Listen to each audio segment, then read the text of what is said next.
Sorry फिर से बहुत बोलो, क्या कह रहे हो? प्रॉब्लम आती होगी ना, हाइपर क्या पैरामीटर चीज? सेट करने में बहुत प्रॉब्लम आती होगी।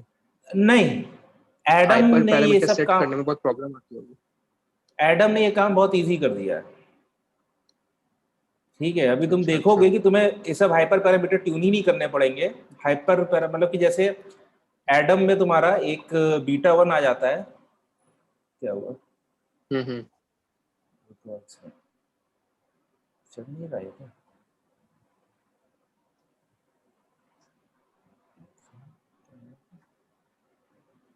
अरे यार,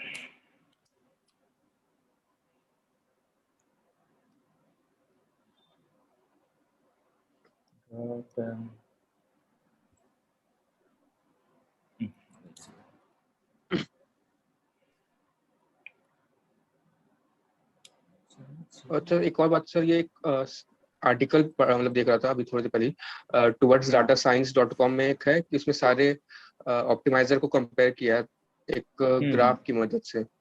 वो ग्राफ हम्म मैं आपको भेजा हूँ व्हाट्सएप में। उतने अच्छे से समझ नहीं आया, बाद में देख सकते हैं, बाद में बता दीजिएगा कल, मतलब उसको देख लीजिएगा फिर ग्राफ, ग्राफ अच्छा, ओके। यार ये तो पेन ही नहीं मतलब चल रहा आज। बीच में है थोड़ा। हम्म आया।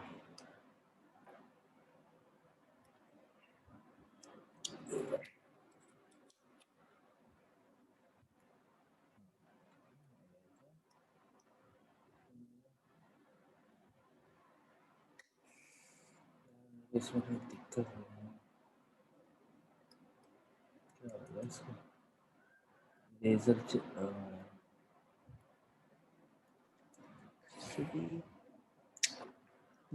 भगवान, मेरे क्या नाम था उसका? वो देखिए ये काम कर रहा है क्या?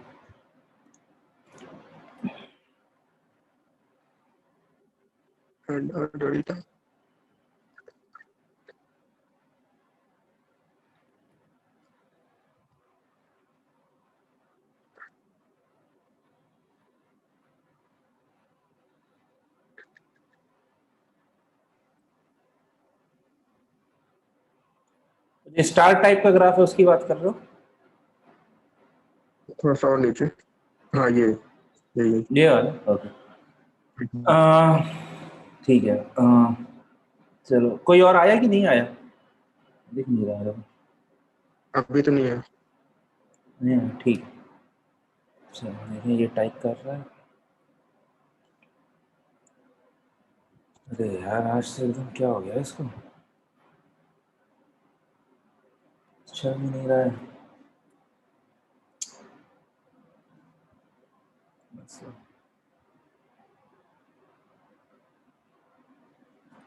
यार,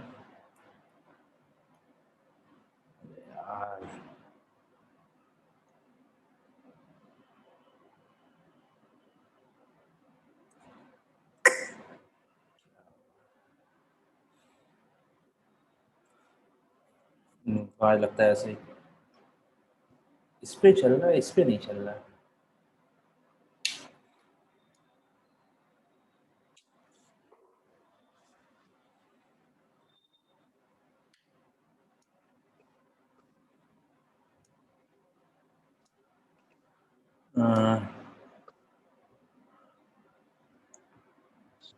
ना, आज लग रहा है ऐसे ही पढ़ाना पड़ेगा। चलो देखते हैं, ढूंढ ढूंढ के रिसोर्सेस, दिख तो पाऊंगा नहीं मैं। ठीक है। आज हमको देखना है ये एडम, एडम देखना है हमको, ठीक है। तो आज हम लोग को एडम देखना है। तो एडम क्या करता है कि एडम होता है, ये कॉम्बिनेशन होता है। देखें इसका चल रहा है नहीं, इसका भी नहीं चल रहा। एडम क्या होता है? एडम कॉम्बिनेशन होता है तुम्हारा मोमेंटम का और, सॉरी, एडम कॉम्बिनेशन होता है तुम्हारा मोमेंटम का और आरएमएस प्रॉप का। तो होता क्या है बेसिकली, देखो इसमें एक ग्राफ तो ऐसा तो नहीं है, वो देखता हूँ मैं, एडम का फॉर्मूला देखता हूँ, एडम फॉर्मूला। हाँ,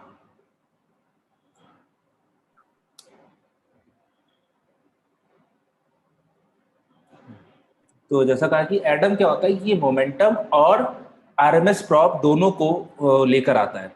तो आरएमएस प्रॉप को हमने देखा था कि आरएमएस प्रॉप हमारा एडाग्रेड से आया था। तो एडाग्रेड क्या करता है कि वो हर वेट के हिसाब से लर्निंग रेट चेंज कर देता है, ठीक है। और हाँ मोमेंटम क्या करता है कि वो आपके लास्ट स्टेप के हिसाब से डायरेक्शन लेता है। तो मोमेंटम भी आपका लास्ट स्टेप्स का हाँ। एवरेज लेता है। हाँ, ठीक है। हम्म। मोमेंट किसी से बात कर रहे हैं क्या? नहीं नहीं, आप अच्छा, तो बोल। ठीक है। हाँ तो बोल रहा हूँ, कुछ नहीं बोल रहा ओके ओके। तो मोमेंटम जो होता है वो लास्ट स्टेप्स का एवरेज लेता है मेरा, मतलब कि उनकी डायरेक्शन एवरेज लेके चलता है। और जो आरएमएस प्रॉप होता है वो मेरा जो पर वेट के हिसाब से, क्योंकि एडाग्रेड से लेकर आया, तो एडाग्रेड की जो प्रॉब्लम थी कि जो कैशे था वो बार बार बढ़ता जा रहा था, तो लर्निंग मेरी डिक्रीज हो जा रही थी। तो आरएमएस प्रॉप उस प्रॉब्लम को सॉल्व करता है कि वो पर वेट के हिसाब से डिफरेंटली ग्रेडियंट को चेंज करता है, ठीक है। अब जो एडम आया, तो एडम आ गया इन दोनों का कॉम्बिनेशन। एडम में दो फॉर्मूले होते हैं, जैसे अच्छा, जो मोमेंटम का हमने फॉर्मूला देखा था, ठीक है, अगर याद करो तो मोमेंटम का लगभग यही फॉर्मूला था। यहां पर एम टी माइनस वन, मतलब मेरा वो जो लास्ट स्टेप का वो था, मोमेंटम को इन्होंने बीटा से रिप्रेजेंट किया है, और plus one minus beta one G T, ये मेरा ग्रेडियंट था एट दैट टाइम स्टेप। तो मोमेंटम वाला अगर फॉर्मुलेशन देखोगे या कोड देखोगे तो उसमें हम लोगों ने वन माइनस बीटा वन नहीं लिया है। तो ये दो नोटेशंस हैं इसकी, ठीक है। दो नोटेशंस है इसकी। क्या नोटेशंस है? एक है मेरे पास की, ठीक है। अरे यार, ड्रॉ खत्म करो, ड्रॉ टेक्स्ट में, ओके, ठीक है। मोमेंटम का हमारे पास दो फॉर्मूला था जो हम लोगों ने अपने कोड में देखा था। हम लोगों ने कोड में देखा था वो था कि W new equals to W old, W old plus momentum into last step weights minus learning rate into gradients, ठीक है। ये हमने देखा था। यहां पर जो लिखा हुआ है, जो इसमें लिखा हुआ है, वो लिखा हुआ है कि W new equals to W old plus momentum into last step weights, मतलब वेट्स क्या, ग्रेडियंट कह लो, लास्ट स्टेप ग्रेडियंट, हम minus one minus momentum into gradients.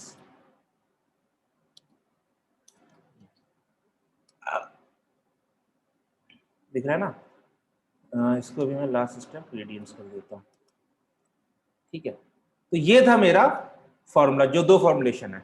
और ये दोनों फॉर्मुलेशन आपको दुनिया में मिलेंगे, मतलब कि जहां पर भी यूज हो रहा होगा। कुछ लोग इस फॉर्मुलेशन को यूज करते हैं, कुछ लोग इस फॉर्मुलेशन को यूज करते हैं। बट इन दोनों फॉर्मुलेशन में चेंज क्या आता है? सिंपल, ठीक है। और sorry, one minus momentum into ये लर्निंग रेट है, ठीक है, लर्निंग रेट इनटू ग्रेडियंट, ये रहेगा। अगर मैं कोड दिखाऊं, इनका ही दिखाऊं, तो ये देखो, one minus beta one into gradient.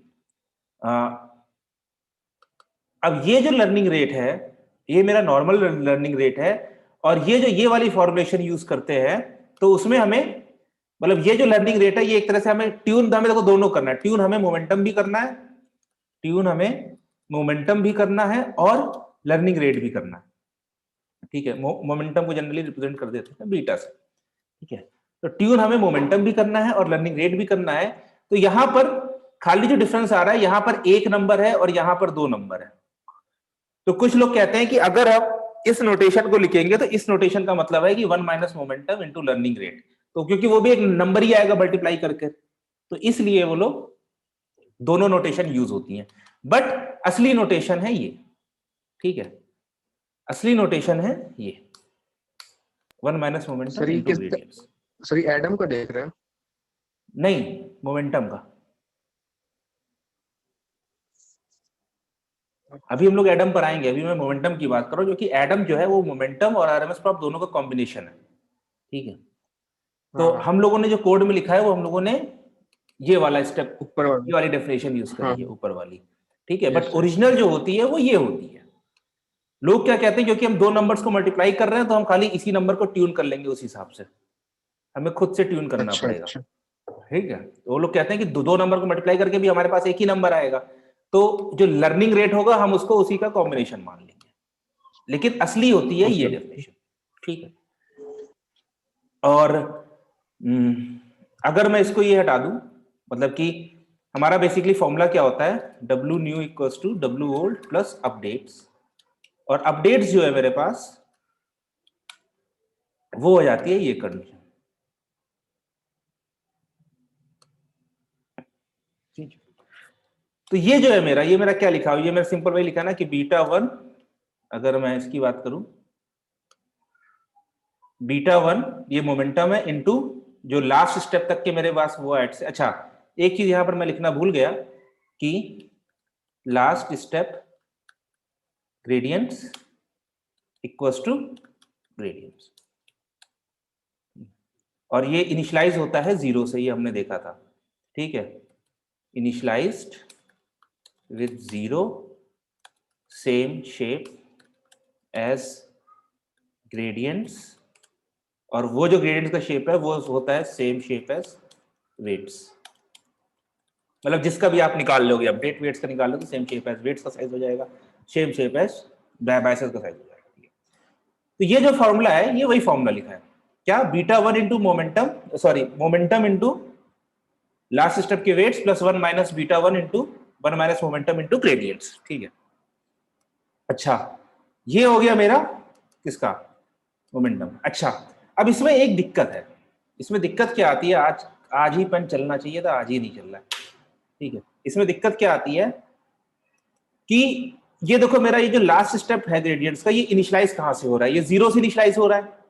ठीक है, अच्छा इसको अगर मैं एक छोटी सी डेफिनेशन में और लिखूं तो मैं इसको ऐसे लिख सकता हूं कि वी टी, मतलब कि वी एट टी, ठीक है, मतलब कि ये हमारा कुछ भी है वो हम एट टाइम टी पे निकाल रहे हैं, ये है मेरा beta into V at T minus one, ठीक है, plus one minus beta into gradient. ठीक है, या ग्रेडियंट कह लो या फिर ग्रेडियंट कह लो कि ग्रेडियंट एट टी। ठीक है, यही है हमारे पास, क्या था यहाँ पर हमारे पास जो अपडेट्स है या जो लास्ट स्टेप के ग्रेडियंट्स थे वो मैं ऐसे निकाल ले रहा हूं उनको, जो अपडेट्स था मेरा, जो अपडेट्स का फॉर्मूला था वो मैं ऐसे निकाल ले रहा हूं। ठीक है, ओके, ठीक है, तो अब इसमें क्या दिक्कत है, मतलब कि अगर मैं V1, अगर मैं चलो V4 निकालना चाहूं, मतलब कि चौथे स्टेप पर, तो ये मेरा क्या हो जाएगा, बीटा इंटू वी, सॉरी मैं इसको ऐसे लिखता हूं, one minus beta into gradient at step 4, ठीक है, plus beta into V of 3। ये समझ में आ रहा है, ये बस मैंने इसको उल्टा लिख दिया है, और यहां पर टी की वैल्यू मैंने 4 ले ली है। Yes sir. ठीक है, अच्छा अब मैं इसको V3 को कैसे लिख सकता हूं, V3 इक्वल्स टू, ये मेरा हो जाएगा वन माइनस बीटा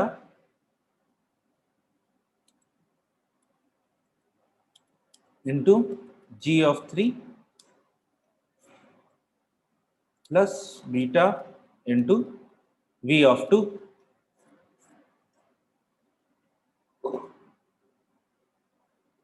ठीक है, ऐसे मैं लिखता चला जाऊंगा। अच्छा मैं इसको यहाँ लिख देता हूँ, एक सेकंड, इसको यहाँ पर मैं लिखता हूँ बीटा इंटू V3, और यहाँ मैं लिखता हूँ V3 equals to 1 minus beta to V2 equals to 1 minus beta into gradient at step 2 plus beta into V1, और V1 equals to 1 minus beta into G1 plus beta into V0। ठीक है। अच्छा मैंने कल बताया था कि ये क्या होता है, ये एक तरह से मेरा एक्सपोनेंशियल वेटेड एवरेज निकालना है। एक्सपोनेंशियल वेटेड, ऐसे ये मूविंग एवरेज होता है बट हम लोग सिंपल एवरेज भी यूज करते हैं। मतलब कि ये लास्ट के 10 स्टेप्स को कुछ इज्जत दे रहा है, या लास्ट के 20 स्टेप्स को कुछ वैल्यू दे रहा है, मतलब उनका एवरेज निकाल रहा है एज कंपेयर टू सारी वैल्यूज के। ये मैंने कल कहा था कि इसका देखना कैसे निकालते हैं। ठीक है। अच्छा ये बताओ यहां पर V0 क्या होगा? V0 0 होगा, इनिशियलाइज तो हम लोग 0 से ही कर रहे हैं ना, यस सर। तो V0 0 हो जाएगा। तो V1 क्या हो जाएगा? 1 minus beta into G1। G1। ठीक है। अच्छा बीटा की जो वैल्यू होती है वो बाय डिफॉल्ट, मतलब कि जो जनरली यूज होती है वो होती है 0.9। इसका भी मतलब है 0.9 का मतलब है कि आप 1 माइनस बीटा, मतलब ये क्या हो गया 1 माइनस 0.9 इक्वल्स टू 0.1। 0.1 का मतलब हो गया 10%। ठीक है, या 10% या फिर 10 मान के चलो। तो इसका मतलब है कि ये लास्ट की 10 वैल्यूज का एवरेज ले रहा है।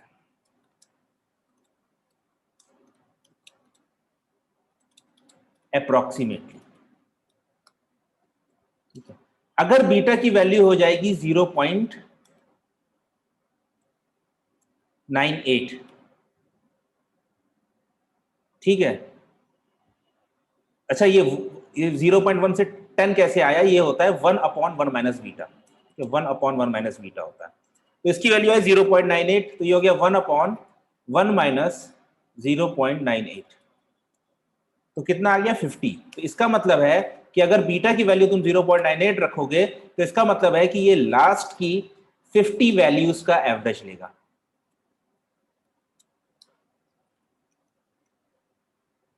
ठीक है। तो अगर हम लोग बीटा की वैल्यू 0.9 लेते हैं तो इसका मतलब है कि ये लास्ट की 10 वैल्यूज का एवरेज ले रहा है। ओके।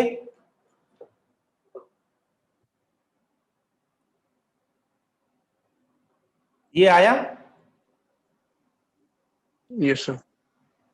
ठीक है। तो अच्छा हम लेते हैं, मानते हैं कि चलो भाई बीटा की वैल्यू आ गई 0.9, तो इसका मतलब क्या हुआ गया कि ये लास्ट की कितनी वैल्यूज का एवरेज ले रहा है? 10। लास्ट की 10 वैल्यूज का एवरेज ले रहा है। ठीक है। तो अब जब मैं शुरू करूंगा तो V0 मेरा क्या है? 0। V1 हो जाएगा समथिंग इंटू प्लस V0। ठीक है। V2 हो जाएगा समथिंग प्लस V1। ठीक है। तो मेरे पास अगर मैं लास्ट की 10 वैल्यूज ले रहा हूं तो जब तक मैं V11 पे नहीं पहुंचता हूं तब तक मेरे पास जो शुरुआत की वैल्यूज हैं वो प्रॉपर वैल्यूज नहीं है। वो तो मैंने 0 ले लिया था, तो उनकी हर वैल्यूज में 0 आ रहा है, राइट? Yes sir.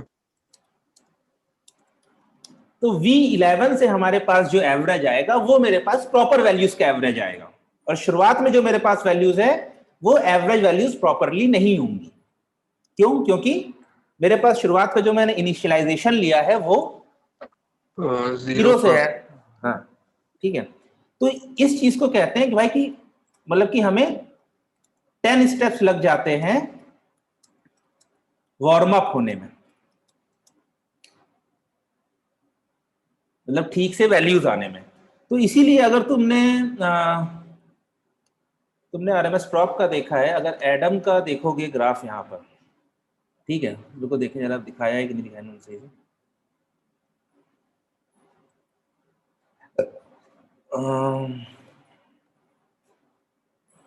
सर अगर V0 0 ना लेके 1 ले ले तो, मतलब नॉन जीरो वैल्यू ले ले तो फिर आप उस वैल्यू का इफेक्ट ला रहे हो ना।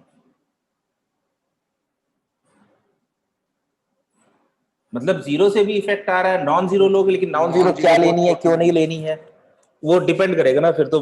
अभी जैसे ये जो डीप लर्निंग है तो ये एक अप्लाइड फील्ड है, तो थियोरेटिकल फील्ड नहीं है। थियोरेटिकल फील्ड में क्या होता है कि आपके पास हर चीज का प्रूफ होता है कि ये चीज क्या लेनी है, ये चीज क्या नहीं लेनी है, ठीक है। अप्लाइड फील्ड में क्या होता है कि आप एक्सपेरिमेंट करते हो, जो चीज काम कर रही होती है आप उसको डिस्कस करते हो, ठीक है। जीरो लेने का मतलब यही है कि जीरो से इनिशियलाइज कर दिया, रैंडमली इनिशियलाइज कर देंगे तो फिर हर मतलब ये चाहता है कि डायरेक्शन आपके पास ग्रेडियंट से ही आए, आप अपनी तरफ से कोई डायरेक्शन ना दो, क्योंकि अगर आपने नॉन जीरो वैल्यू ली तो आप फिर उसे अपनी तरफ से डायरेक्शन दे रहे हो ना, ठीक है। अच्छा तो ये देखो, ये एक्सपोनेंशियल वेटेड एवरेज लिया है, बट मुझे लग नहीं रहा है कि ये सही से काम करेगा, ठीक है। ये इन्होंने किया है, मोमेंटम का बनाया है, तो एक नॉर्मली है। और अगर अब आप, अरे यार यही तो नहीं कर पाऊंगा मैं,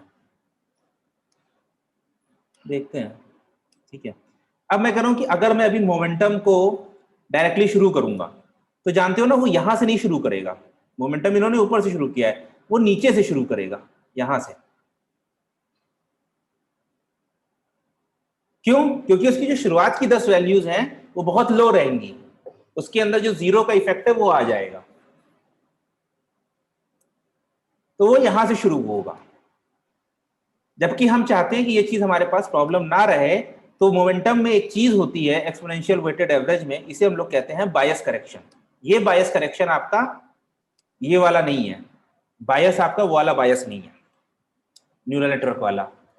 एक अपस्टेप होता है बायस करेक्शन। बायस करेक्शन क्या होता है कि आपने जो भी अपना ये निकाला होता है, v की वैल्यू निकाली होती है, इस v की वैल्यू को आप डिवाइड कर लेते हो 1 माइनस बीटा की पावर स्टेप से।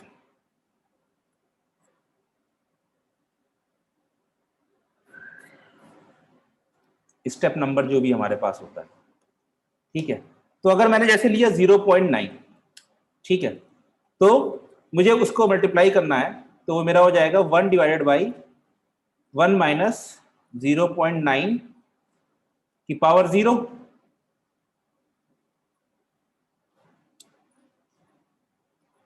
ठीक है। तो 0.90 की पावर 0 क्या हो जाएगा, रुक जाओ, 1 प्लस होता है कि 1 माइनस होता है, तो मैं कंफ्यूज हो गई। नहीं वो तो 1 हो जाएगा, लेकिन फिर नीचे डिनोमिनेटर वाइज 0 हो जाएगा, मैंने कुछ गड़बड़ की है। 1 माइनस बीटा की पावर, हाँ सर स्टेप 1 से हम शुरू लोग तो करेंगे, इसमें स्टेप 1 से। हाँ बताओ। हम लोग तो इसमें बहुत सारे स्टेप्स लेते हैं, थाउजेंड्स लैक्स स्टेप्स हाँ लेते हाँ हैं, करते हैं। हाँ तो स्टार्टिंग के 10 स्टेप से कितना फर्क पड़ेगा? हाँ, ये यही है अप्लाइड लर्निंग में। तो आपको बायस करेक्शन करना होता है, बट लोग कहते हैं कि यार हम लोग लाखों स्टेप्स लेते हैं, तो हम लोग 10 स्टेप में ही शुरुआत में हमारा जो सिस्टम है वो वार्म अप हो जाएगा, तो हमें उतना ज्यादा सोचने की जरूरत नहीं है, ठीक है। तो ये चीज है, मतलब ये लोग कहते हैं कि हमें उतना ज्यादा सोचने की जरूरत नहीं है, ठीक है। तो ये 1 माइनस बीटा की और स्टेप नंबर, तो स्टेप मेरा 1 से शुरू होगा, तो ये हो जाएगा 1 माइनस 0.9 की पावर 1, ये आ गया 10, ठीक है। फिर 1 डिवाइडेड बाई 1 माइनस 0.9 की पावर 2, निकलेगा ये, निकाल ही नहीं पाएगा, ठीक है। तो इसने क्या किया कि जो भी वैल्यू आई उसको इसने 10 से मल्टीप्लाई कर दिया पहले स्टेप के लिए। दूसरे स्टेप के लिए जो भी वैल्यू आएगी 0.9 का स्क्वायर हो गया मेरे पास 0.81, राइट, 0.081, 0.9 इंटू 0.9, सॉरी 0.81 हो गया, ठीक है। तो वो आ गया 0.81, तो 1 डिवाइडेड बाई 0.19 इक्वल्स टू 5.263। तो जो v0 की वैल्यू होगी वो ये मल्टीप्लाई कर देगा 10 से, v1 की वैल्यू को मल्टीप्लाई कर देगा 10 से, v2 की वैल्यू को मल्टीप्लाई कर देगा 5.2632 से। तो जितनी, अच्छा जब मैं मान लो कि 10 स्टेप्स हो गए मेरे पास, ठीक है 10 हो गए, अब क्या हो जाएगा 1 डिवाइडेड बाई 1 माइनस 0.9 की पावर 10, ये हम निकाल सकते हैं x की पावर y 0.9 x की पावर y 10.9 ये आ गया मेरे पास 0.34, सही आया है, ये नहीं लग रहा 0.9 इंटू 0.9 इंटू 0.9 इंटू 0.9, अच्छा ये आ गया ये, और 1 divided by 0.34 divided by point, नहीं 1 माइनस 0.34 इक्वल टू ये हो गया 0.66 और 1 बाई एक्स हो गया मेरे पास 1.515। तो 10 स्टेप के बाद जो मल्टीप्लिकेशन होने लगेंगे वो मेरे पास ऑलमोस्ट उन्हीं की सेम वैल्यू से होने लगेंगे, मतलब अराउंड 1 या फिर 1 से छोटी वैल्यू से। ये हो गया 1.515, ठीक है मैं 100 करता हूं तो ये हो जाएगा 0.9 x की पावर y 100, ठीक है ये हो गया 0.00002 माइनस 1 किया मैंने, मेरे पास 0.999, मतलब कि वो निगेटिव आ गया क्योंकि उल्टा साइन हो गया है, और इसका अगर मैं 1 बाई एक्स ले लूंगा तो मेरे पास ऑलमोस्ट 1 ही आएगा। तो 10 स्टेप के बाद इसका जो मल्टीप्लिकेशन है वो 1 से होने लगता है, तो शुरुआत के 10 स्टेप में ये इसकी वैल्यूज को करेक्ट कर देता है। तो हमें क्या, हमारे पास क्या स्टेप हो गया, पहला स्टेप हो गया मेरे पास मोमेंटम का वो निकालने का कि vt equals to beta into v of t minus 1 plus 1 minus beta into gradient, ठीक है। इसके बाद ये हो गया मेरे पास मोमेंटम वाले वो निकालने का, ठीक है। इसके बाद मुझे करना पड़ता है बायस करेक्शन। बायस करेक्शन क्या होता है, vt divided by 1 minus beta की power step number.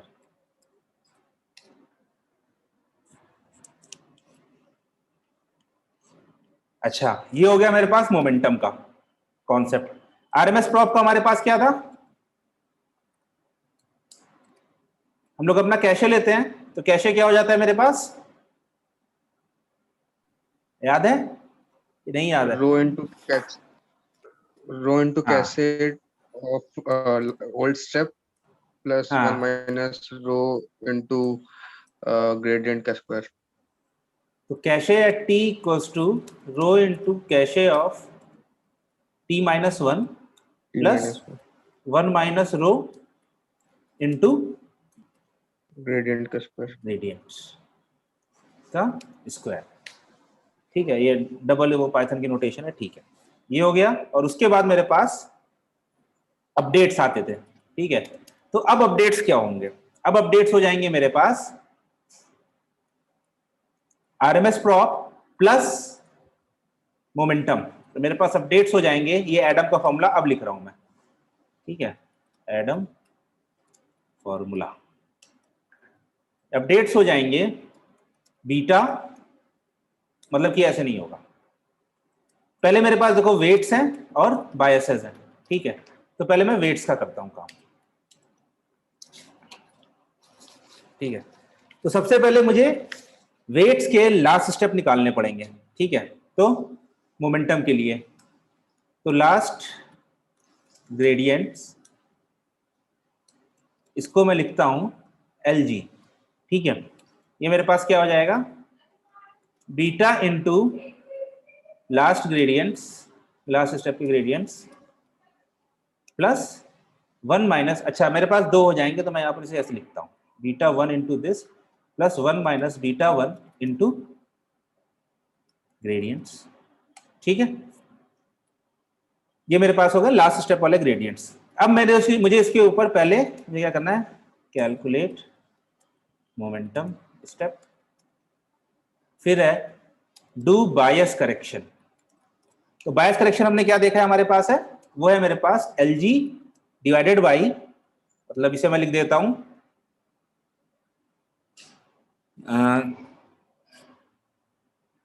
Gradients corrected equals to LG divided by 1 minus beta 1 की पावर स्टेप। ठीक है, ये हो गया मेरा करेक्शन। अब मुझे क्या करना है, RMS प्रॉप का कैशे।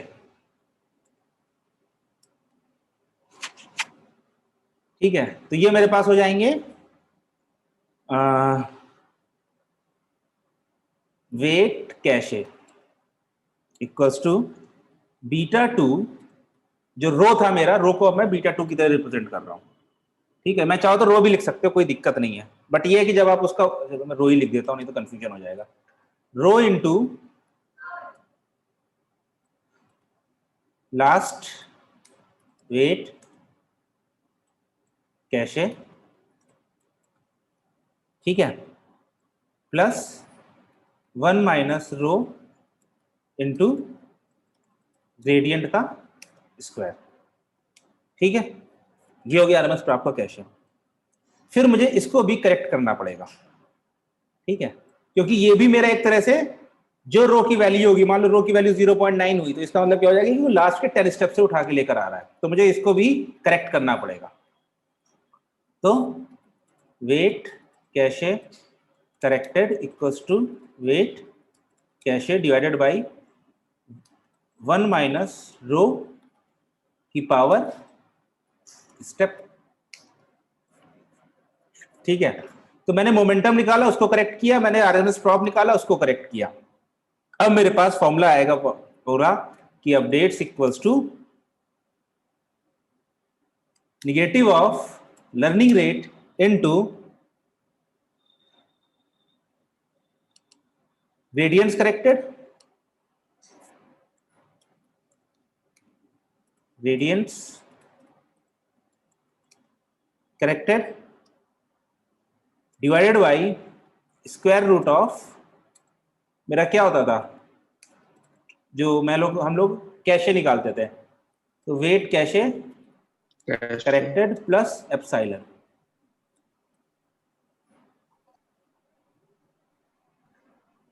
ये हो गया मेरे पास अपडेट का, मतलब कि ये हो जाएगा W new equals to W old minus LR into this divided by square root of this.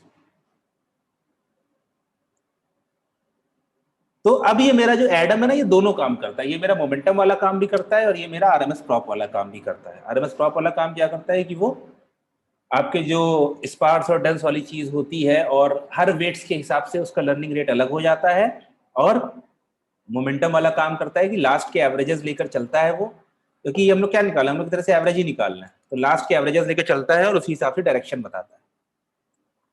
तो ये होता है एडम का। और अगर अब तुम लोग ये फॉर्मूला देखोगे ना, तो ये फॉर्मूला बड़ा टफ लग रहा होगा, क्या है क्या नहीं है, बट ये फॉर्मूला देखो सिंपल है, कुछ नहीं है। ये मोमेंटम का है, ये RMS प्रॉप के कैशे का है। सिंपल, बीटा 1 MT माइनस 1, इसका GT, इसका GT स्क्वायर, ये निकाला, फिर ये एक्सपेक्टेशन के ऊपर है, फिर यहाँ पर ये प्रूफ कर रहा है कि कैसे ये वेटेड एवरेज ले रहा है। ठीक है, बट हमें ये सब सोचना नहीं है। फिर हमने उसको करेक्ट किया, हमने यहाँ पर करेक्ट किया है। करेक्टेड क्या हो गया, डिवाइडेड बाई 1 माइनस बीटा 1 का स्टेप T, और यहाँ पर 1 माइनस बीटा 2 की पावर T। ठीक है, और अब हो गया, अब लर्निंग रेट उसके हिसाब से कर लिया, new weight equal to old weight minus learning rate into corrected momentum formula divided by square root of cache plus epsilon.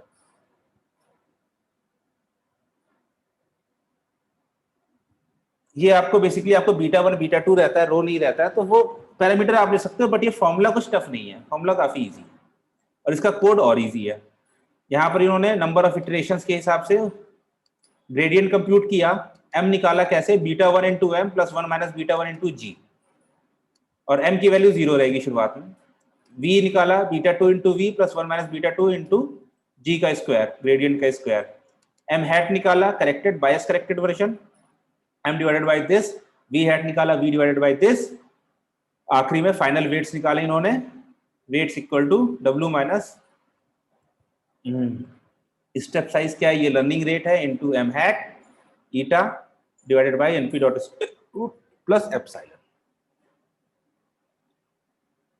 ठीक है, इसके बाद कुछ एडा मैक्स और वो हैं, बट सबका कॉन्सेप्ट थोड़ा बहुत ही हल्का इधर उधर चेंज हुआ है, ज्यादा चेंजेस हुए नहीं है। ठीक है, बट ये एडम जो है ये बेस्ट काम करता है, मतलब कि जनरली इसमें जो बीटा की वैल्यू होती है, बीटा 1 की वैल्यू हम लोग लेते हैं 0.9 बाय डिफॉल्ट, और उसकी लेते हैं 0.999। ठीक है, तो इसको हमें ट्यून करने की जरूरत ही नहीं है, बीटा 2 की। हाँ,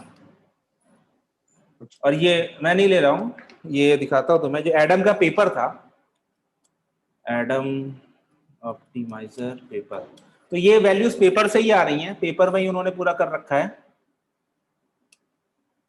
ये दूसरा आधा पीडीएफ खुल जाएगा।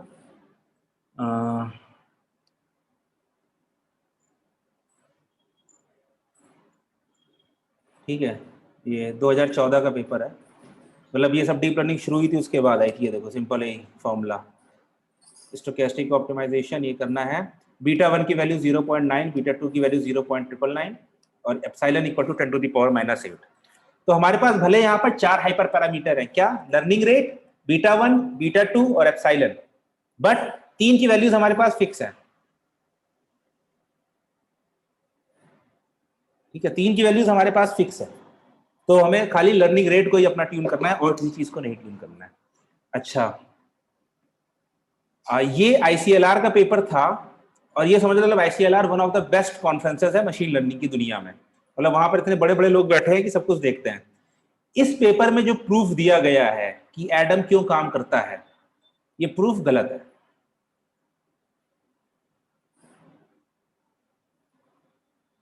लेकिन ये काम इतना अच्छा करता है कि सही है। तो 2014 में कुछ बंदों ने इसका बोला, और बोला कि इसमें जो प्रूफ गलत है वो गलत है, उन्होंने जो प्रूफ दिया है वो सही दिया है। 4 साल बाद, 4 साल तक लोग यूज करते रहे, बट जैसे कहा कि ये अप्लाइड फील्ड है, यहाँ पर आपके पास प्रूफ भले ना हो, आप पहले उसे चला के देखोगे, फिर आप उसको सोचोगे कि इसका प्रूफ कैसे कर सकते हैं। तो असल में ये जो है ना, एडम का मतलब होता है एडाप्टिव मोमेंट एस्टिमेशन। ठीक है, तो ये मोमेंट्स निकालता है, मोमेंट्स टेक्निक आती है, उतना ज्यादा समझने की जरूरत नहीं है। ठीक है, बट जो हमारा मोमेंटम वाला निकालता है, तो ये होता है first moment, first level moment, और जो कैशे वाला निकालता है वो होता है सेकंड मोमेंट एस्टिमेट, फिर उनका बायस करेक्शन और उसके बाद उनकी वैल्यू डायरेक्ट। ठीक है, तो ये मोमेंट यहां से आता है, ये मोमेंटम से नहीं आता है। एडम का नाम एडाप्टिव मोमेंट एस्टिमेशन है, ना कि एडाप्टिव मोमेंटम है, एडाप्टिव मोमेंट एस्टिमेशन। और ये पेपर का प्रूफ गलत है, बट काम बहुत अच्छा करता है। ठीक है, जैसे इन्होंने रात में ये एसजीडी लगाया है और उसके बाद एडम लगाया, तो एडम का ट्रेनिंग कॉस्ट ज्यादा तेजी से कम हो रही है एज कंपेयर टू एसजीडी या फिर एडाग्रेड के। एडाग्रेड का एसजीडी से अच्छा है, बट एडम का सबसे बढ़िया है, और बाय डिफॉल्ट जो वैल्यूज हैं उन्हीं से हट जाएगा। तो इसने दुनिया बदल दी थी। अच्छा, आरएमएस प्रॉप की थोड़ी सी कहानी क्या है कि आरएमएस प्रॉप, जो मैंने 3 नाम बताता हूँ, लेकन, हिंटन और बेंजियो। तो हिंटन ने कोर्सेरा पे कोर्स किया था, तो उसने पेपर नहीं लिखा था आरएमएस प्रॉप का, उसने सिर्फ कोर्सेरा में बताया था कि हम लोगों ने ये टेक्निक बनाई है, हम लोग यूज करते हैं, तो काफी अच्छा काम करती है। तो लोगों ने वहां से उसको यूज करना शुरू किया। ये अराउंड 2011-12 में जब कोर्सेरा शुरू हुआ था, तब के कोर्सेज की बात है। ठीक है, एसजीडी तो हमारा पुराना आ रहा था, मोमेंटम उसके ऊपर आया था, मतलब उसके पेपर आए थे, बट आरएमएस प्रॉप मतलब लोगों ने पेपर नहीं लिखा था, वो खाली उन्होंने कुछ सोचा कि अच्छा ये कर सकते हैं तो शायद अच्छा काम करने लगे, और वो अच्छा काम करने लगा, तो आरएमएस प्रॉप अच्छा काम करता है। ठीक है, इसमें अब एक चीज है, सर ये मिनी बैच में खाली वो हम लोग खाली बैचेस लेते हैं खाली उसका जैसे ग्रेडियंट डिसेंट यूज करते हैं, फिर एसजीडी कहीं, तो मिनी बैच में हम लोगों ने देखा था, तो उसमें क्या खाली बैचेस ही लेते हैं 100 के? मिनी बैच है कि मतलब कि जो असल में 3 होता है, एक होता है स्टोकेस्टिक ग्रेडियंट डिसेंट। ठीक है, स्टोकेस्टिक ग्रेडियंट डिसेंट में हम लोग सिर्फ एक रो लेते हैं, ठीक है, अगर थ्योरेटिकली पूछो तो। स्टोकेस्टिक ग्रेडियंट डिसेंट में हम लोग एक रो लेते हैं, बैच ग्रेडियंट डिसेंट में हम लोग पूरा डेटा सेट लेते हैं एक बार में, मतलब पूरा इपॉक एक इटरेशन में। ठीक है, मिनी बैच में हम लोग उस पूरे इपॉक को ब्रेक कर देते हैं, जैसे 10, 100, 50 जितने में आप कर लो। स्टोकेस्टिक का मतलब होता है सिंगल, मतलब स्टोकेस्टिक का मतलब होता है रैंडम, बट रैंडम मतलब है कि आप सिंगल रो ले रहे हो, बट हम लोग सिंगल रो अब लेते नहीं है। अब जितनी भी हम लोग करते हैं, अगर डेटा सेट हमारा छोटा है तो हम लोग बैच ग्रेडियंट डिसेंट करते हैं, या फिर बैच ग्रेडियंट डिसेंट मतलब batch gradient descent with Adam, या फिर batch gradient descent with SGD, sorry with momentum. ठीक है, हम लोग ऐसे करते हैं। और मिनी बैच का मतलब है कि आपका डेटा बहुत बड़ा है, तो आप जैसे 100 इमेजेस एक साथ ले रहे हो, 100 रोज एक साथ ले रहे हो, 50 एक साथ ले रहे हो, 10 एक साथ ले रहे हो, डिपेंडिंग अपॉन कि आपके पास रैम कितनी है और आपका मॉडल कितना बड़ा है कितना छोटा है। क्लियर हुआ? ठीक सर, हाँ हाँ सर।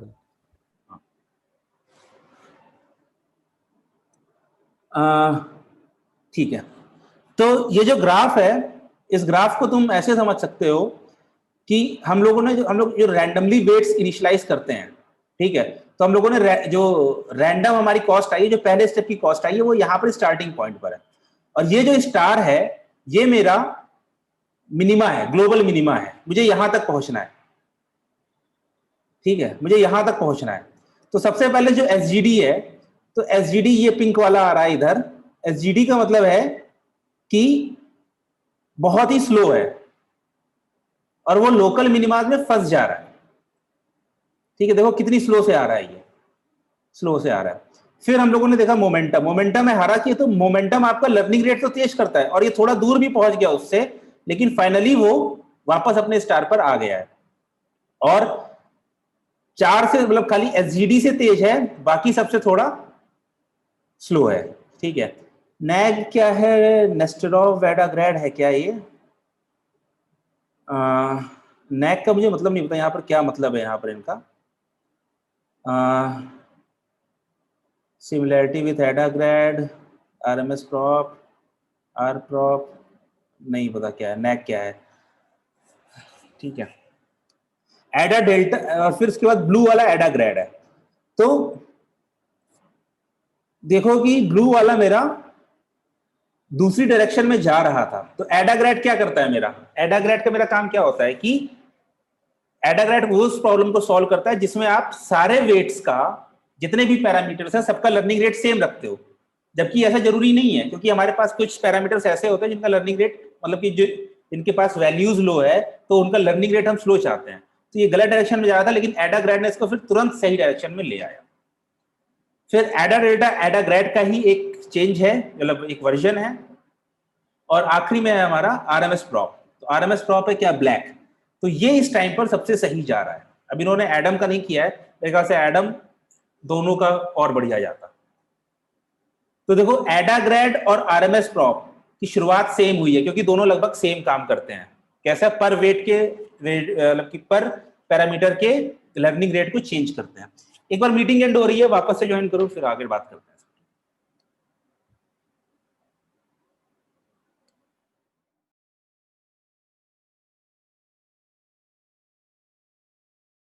ओके, ठीक है, तो ये हमारी स्टार्टिंग कॉस्ट थी। ठीक है, कम आई है।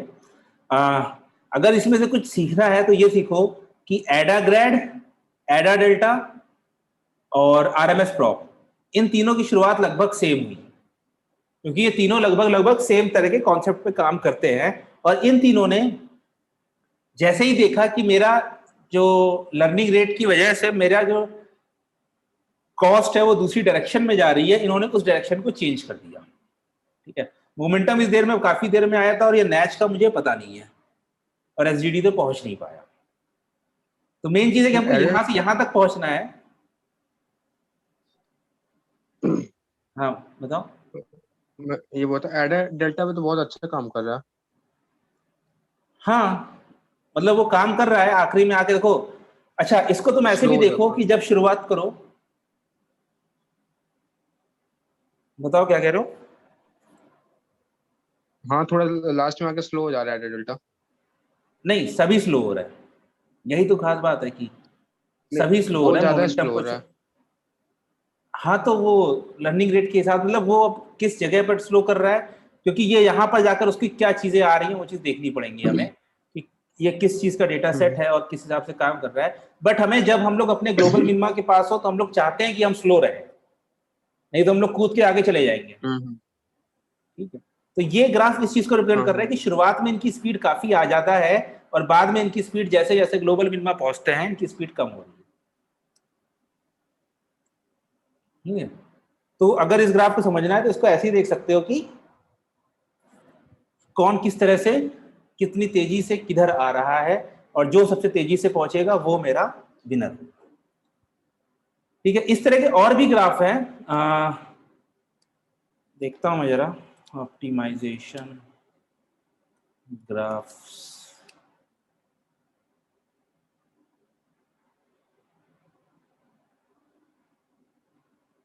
नहीं,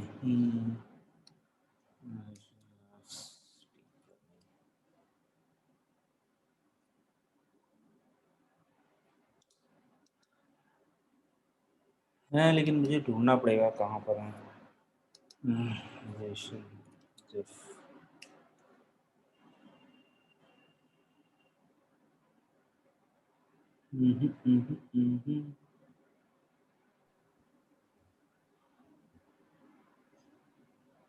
नहीं मुझे दिख नहीं रहा, मुझे दिखेगा मैं लिंक भेज दूंगा, बट सबको ऐसे ही इंटरप्रेट करना होता है। ये इसने क्या बनाया है, लॉजिस्टिक रिग्रेशन, ओके, तब तो क्या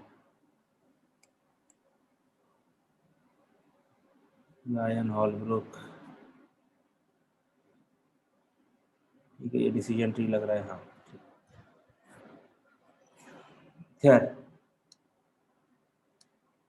ये था मेरा एडम। तो एडम समझ में आ गया ना अभी? Yes sir. बस देखने में खतरनाक है कुछ नहीं। ठीक है,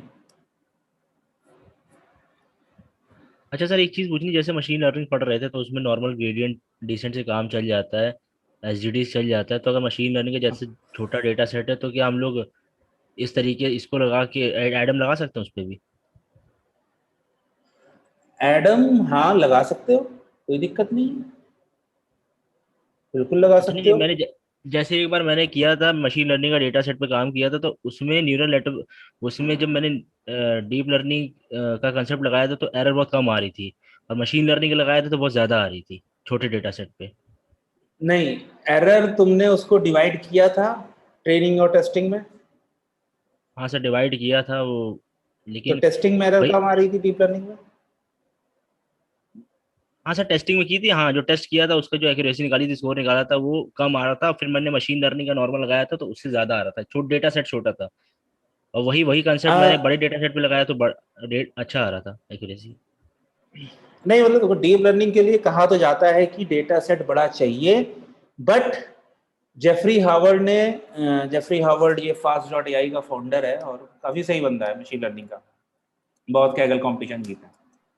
ठीक है, तो ये है Jeremy Howard, sorry Geoffrey Howard कह रहा हूँ, ये बंदा है। ठीक है, तो ये जो पढ़ाता है ये कहता है कि हम लोग 50-100 रो के डेटा सेट पे भी कर सकते हैं। ठीक है, तो मतलब कि उसमें हमें और चीजें करनी पड़ेंगी, उसमें हमें जैसे ट्रांसफर लर्निंग या कुछ और काम करना पड़ेगा। जरूरी नहीं है कि हम लोग खाली 50 के डेटा सेट पे काम कर लें, बट हाँ अगर डेटा सेट काफी बड़ा होगा तो हमारी डीप लर्निंग काफी अच्छा सीखेगी, इतना तो गारंटी। हाँ, और कम डेटा सेट पर हो सकता है काम करे, हो सकता है काम ना करे, और डीप लर्निंग हर जगह लगानी भी नहीं चाहिए। ऐसा नहीं है कि आपने डीप लर्निंग हर जगह लगा दी तो आप हर जगह काम करने लगोगे, नहीं, कई जगह जरूरत ही नहीं होती है।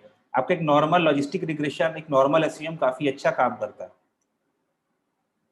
ठीक है, ऑप्टिमाइजर आप एडम वाला वहां पर भी लगा सकते हो, कोई दिक्कत नहीं है, वहां पर भी बस आपको ग्रेडियंट्स अपने कैलकुलेट करने पड़ेंगे। Okay sir. ठीक है, लगा कहीं भी सकते हो, कोई दिक्कत नहीं है, बट हाँ ऑप्टिमाइजर और डीप लर्निंग दोनों डिफरेंट चीजें हैं।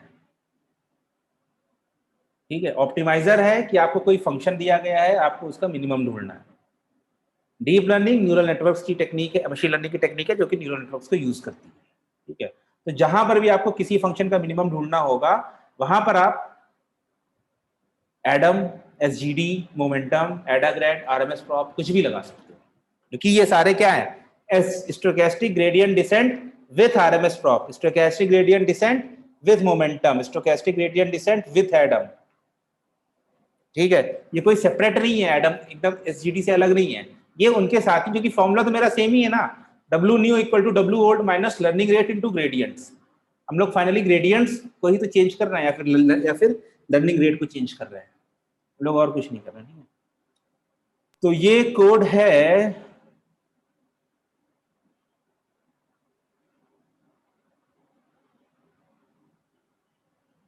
यार, लग रहा है कि नई मशीन मुझे खरीदनी पड़ेगी।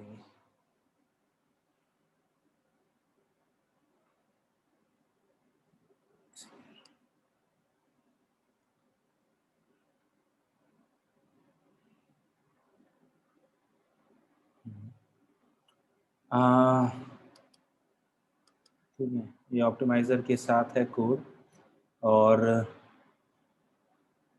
लॉस का है, और ये आया मेरा एडम का। ठीक है, ये एडम के ऑप्टिमाइजर की क्लास है, जिसमें लर्निंग रेट मैंने ले लिया, लर्निंग रेट और बीटा 1 और बीटा 2 और एप्सिलॉन और डीके, और ये सब पुराने से ही आए जा रहे हैं, अभी जो जलन नहीं किया है। यहाँ पर देखो मैंने क्या किया, मेरे पास वेट्स और बायसेस दो सेट ऑफ पैरामीटर्स हैं, तो पहले मैंने उनके वेट मोमेंटम और वेट कैशे को 0 से इनिशियलाइज किया, और बायस मोमेंटम और बायस कैशे को 0 से इनिशियलाइज किया। ये खाली 0 से इनिशियलाइज हो रही है मेरी 4 मैट्रिक्स, क्योंकि मेरे पास हर चीज का वेट के 2 लगेंगे, मोमेंटम और कैशे, और बायस के 2 लगेंगे, मोमेंटम और कैशे।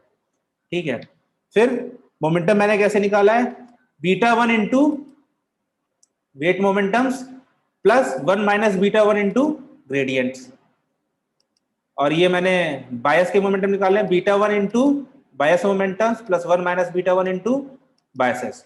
यहां पर ध्यान देने वाली बात है कि जब हम लोग मोमेंटम्स निकाल रहे हैं, कैशे नहीं, जब हम लोग मोमेंटम्स निकाल रहे हैं तो हम लोग बीटा 1 को यूज कर रहे हैं, और जब हम लोग कैशे निकालेंगे, जैसे नीचे मैं यहाँ कैशे निकाल रहा हूं, तो इस केस में मैं बीटा 2 को यूज कर रहा हूं। तो हमारे पास जो 2 हाइपर पैरामीटर्स है, बीटा 1 और बीटा 2, तो एक मोमेंटम के लिए है, एक कैशे के लिए है। और जब मैं यहाँ पर करेक्शन कर रहा हूं, तो जब मैं मोमेंटम का करेक्शन कर रहा हूं, तो मैं 1 माइनस बीटा 1 की पावर नंबर ऑफ स्टेप से कर रहा हूं, और जब मैं कैशे का करेक्शन कर रहा हूं, तो मैं 1 माइनस बीटा 2 की पावर नंबर ऑफ इटरेशन से, नंबर ऑफ स्टेप से कर रहा हूं। ठीक है, ये मेरा पूरा हो गया। उसके बाद मैंने वेट्स, मतलब कि जो ओरिजिनल वेट्स हैं उनको अपडेट करना, plus equals to learning rate into momentums corrected divided by NP dot square root cache plus epsilon, और काम हो गया मेरा। ठीक है, तो इसको मैं जरा चला के देखता हूं। इसके पहले मुझे एक काम करना पड़ेगा, यहाँ पर मुझे एक एलएनएफ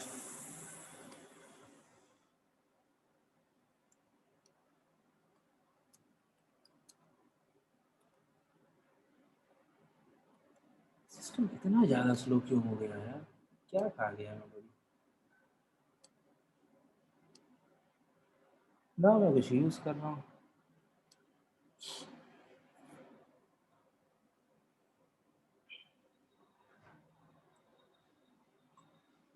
ये मेरा जो डेटा सेट है, तो उसी को इंस्टॉल करने के लिए मैं कर रहा हूँ यहाँ पर। ठीक है, अब मैं चलाता हूँ और मैं एडम का रेट देखता हूँ, मैंने कितनी देर के लिए, शायद 10,000 स्टेप्स के लिए ही चलाया है। हाँ, 10,000 स्टेप्स के लिए चलाया है, शॉर्टकट तो आना चाहिए।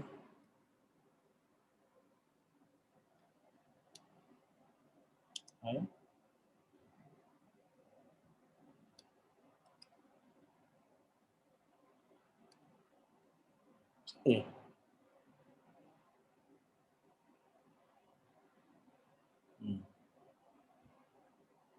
और ये देखो, अगर ये जो फंक्शन दिखा रहा है, तो दिखा रहा है कि बैकवर्ड फॉरवर्ड।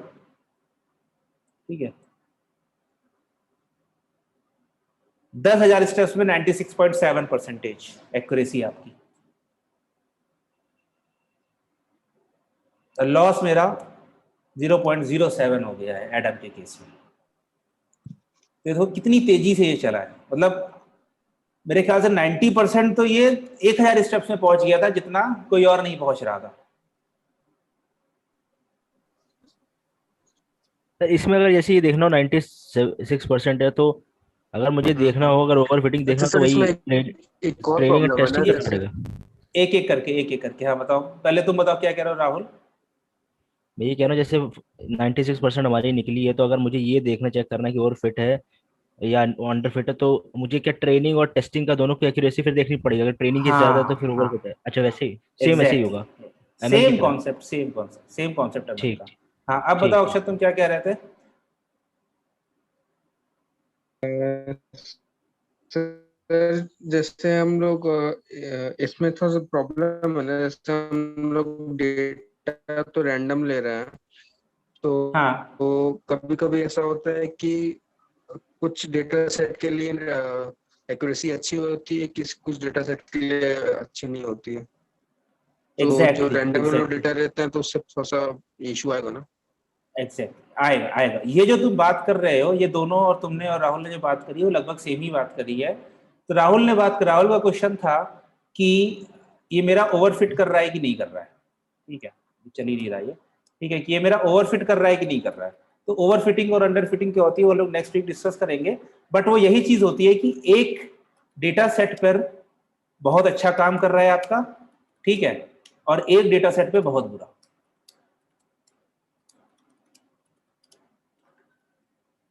ठीक है, अब वो डेटा सेट किस पे अच्छा काम कर रहा है उसको हम लोग कहते हैं ट्रेनिंग डेटा सेट, जिस पे बुरा काम कर रहा है उसको हम लोग कहते हैं टेस्टिंग डेटा सेट। बट वो हम लोग नेक्स्ट वीक देखेंगे। तो दोनों का कॉन्सेप्ट लगभग सेम है। तो इस केस बस इसमें एक चीज ध्यान रहनी चाहिए कि ये जो ऊपर के दोनों डेटा सेट्स हैं ना, ये both data sets should come from same distribution. अब डिस्ट्रीब्यूशन क्या होता है ये हम लोग नेक्स्ट वीक देखेंगे, बट आप इसको समझ लो कि ऐसा नहीं होना चाहिए कि इस वाले डेटा सेट में आपके कैट और डॉग है और इस वाले डेटा सेट में आपके पास ह्यूमंस और रैबिट्स है। ठीक है, आपके दोनों ही डेटा सेट्स में कैट और डॉग ही होने चाहिए, या फिर अगर उसमें इम्बैलेंस्ड वाला सर, ह्यूमन है तो उसमें भी। हाँ इम्बैलेंस्ड वाला जो था, हाँ, नहीं वो कैसे? इम्बैलेंस भी है, और ये भी है कि ऐसा तो नहीं कि तुमने ट्रेनिंग कराई कैट और डॉग पर और तुम ढूंढ रहे हो उसको ह्यूमन की फोटो में। अच्छा, तो सर यही हाँ रेगुलराइजेशन से फिर अवॉइड ये करेंगे, फिर ओवरफिट खत्म। हाँ, वो रेगुलराइजेशन से ही करेंगे, वो सब हम लोग नेक्स्ट वीक देखेंगे। ठीक है, ओके ओके। मेन चीज यही है कि दोनों का क्वेश्चन सेम ही था लगभग, कि एक पर अच्छा काम करेगा एक पे बुरा। किस पे अच्छा काम कर रहा है, किस पे क्यों अच्छा काम कर रहा है, किस पे क्यों बुरा काम कर रहा है, ये सब चीजें हमारे next year next month next week के टॉपिक। ठीक है, जिसमें हम लोग पूरा देखेंगे डेटा सेट कैसे बनाते हैं, फिर उन प्रॉब्लम्स को सॉल्व करने के लिए हम लोग और चीजें देखेंगे, रेगुलराइजेशन और ये सब। और हाँ मतलब फिर उसके बाद हम लोग अपना CNN RNN पर आ जाएंगे, डेटा सेट लेकर, और पाइटॉर्च कल पर आ परसों क्लास जाएंगे। नहीं है ना सर? इसकी नहीं है, तुम्हारी वाली है। हाँ हाँ, वो सुबह ही होगा ना? हाँ वो सुबह ही, अभी मैं मैसेज डाल दूंगा। ओके। चलो फिर ठीक अच्छा है। सर, हाँ अ, ये सोच रहा था कि जो हम लोग ये डेटा स्ट्रक्चर सब पढ़ते हैं तो सब इसी में इम्प्लीमेंट होता होगा ना?